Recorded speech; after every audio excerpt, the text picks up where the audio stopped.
This briefing is designed for leaders and partners who require a deeper level of clarity than what can safely be presented in public channels. What you are about to hear is an unsmothered analytic narrative, not alarmist, not sanitized, but a grounded fusion of open source intelligence, regional pattern analysis, and behavioral assessments across multiple state and non-state actors. This briefing is structured around one reality. Global systems are not collapsing, but they are destabilizing. And destabilization feels like collapse long before collapse arrives. Our goal is not predictive, it is orientation. A map of the world as it actually is, not as politics forces it to appear. Section 1, the global landscape without politics. Strip away the noise, strip away the talking points, strip away the domestic narratives.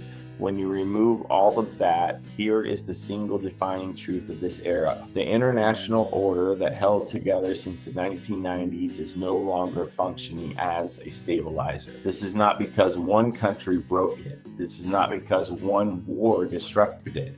This is not because one administration weakened it.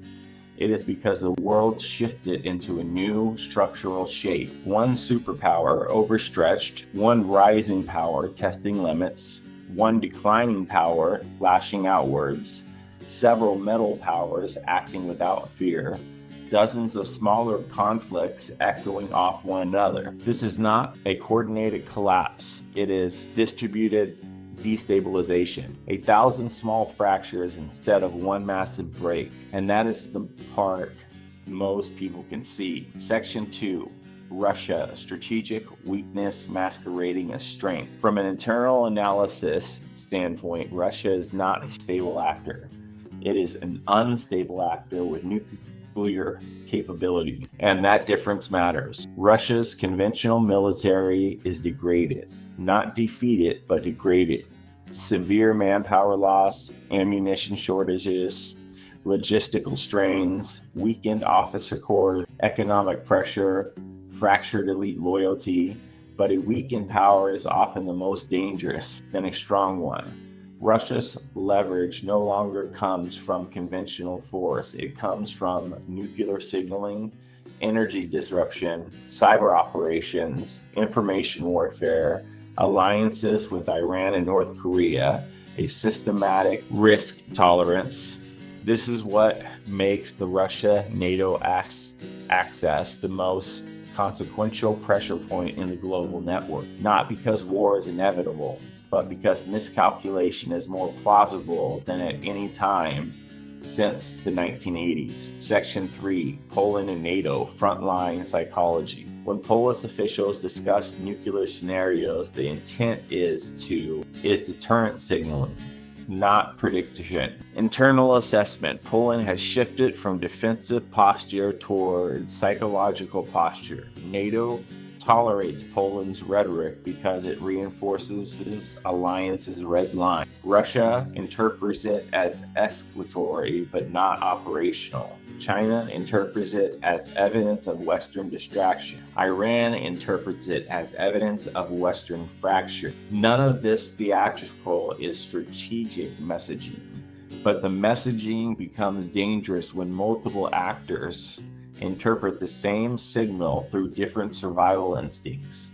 This is the first major convergence point. A warning in Warsaw sends ripples through Beijing, Tehran, Pyongyang, and Washington. Section 4, China patience under pressure.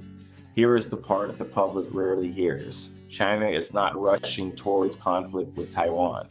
China is preparing conditions for a time when conflict becomes strategically optimal. China's leadership class thinks in times of decades, sequencing, regional shaping, long-term leverage, economic dependency, webs, risk distribution, slowing economic growth, demographic collapse, rising youth discontent, weakening property sector, shrinking influence in some African regions, growing fear of technology isolation. China's moves towards Taiwan are not impulsive, they are compensatory. When China sees U.S. involvement in Europe and the Middle East intensify, China sees opportunity, not for invasion, but for reshaping the timing window. China's threat environment is measured. China's strategic ambition is long-term, but China's risk tolerance increases every time the U.S. takes on a new crisis.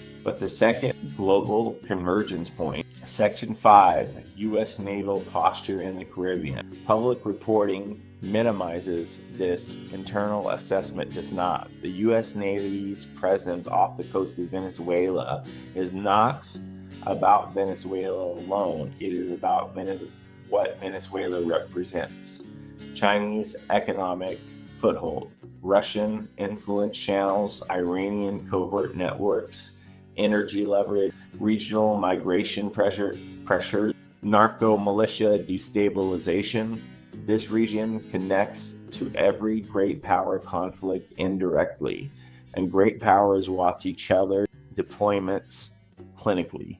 When U.S. shifts assets south, China recalculates timing, Russia recalculates vulnerability, Iran recalculates proxies, North Korea recalculates tests. This is why an otherwise small theater affects the entire global picture. Section 6, the Middle East system pressure valve. Internal intelligence briefings view the Middle East differently from the mainstream coverage.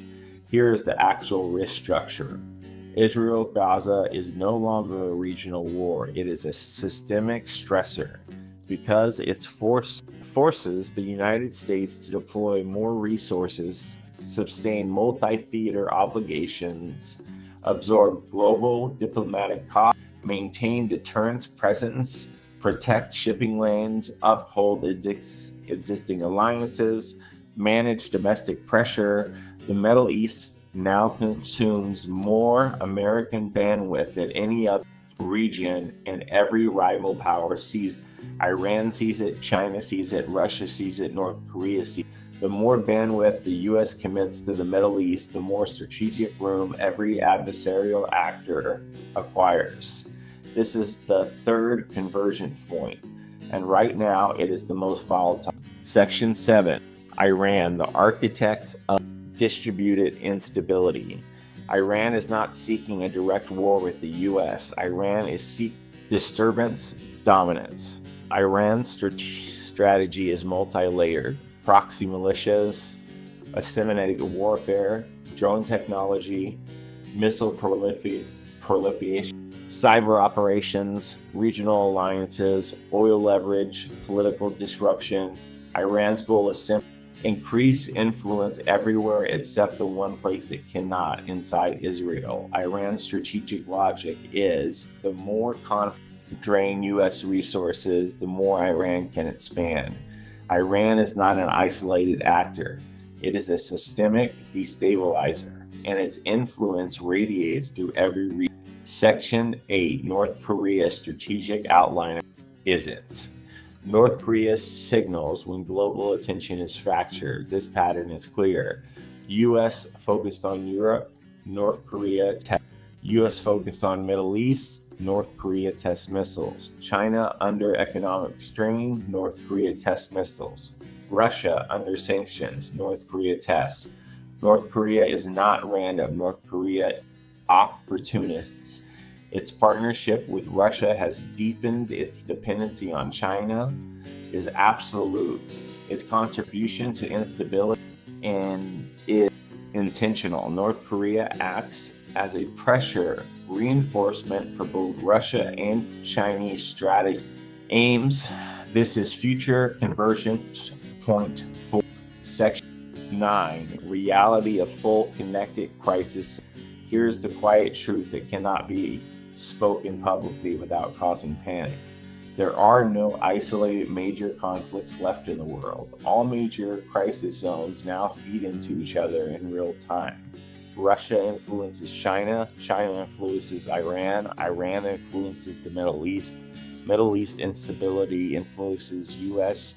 deployments, U.S. deployments influence Chinese timeline influences North Korea, North Korea influences US posture. US posture influences Russia. This is not a chain. This is not a line. And networks behave differently than individual conflicts. Networks accelerate instability. Networks amplify shocks. Networks don't require singular failure points. They require several small fractures that occur at the same. And that is where the world is right now. Not collapsing, but destabilizing. Not falling apart, but shifting out of equilibrium. Not doomed, but volatile. This is the era of convergence, a period where global tensions align not by confusion, but by coincidence and opportunity.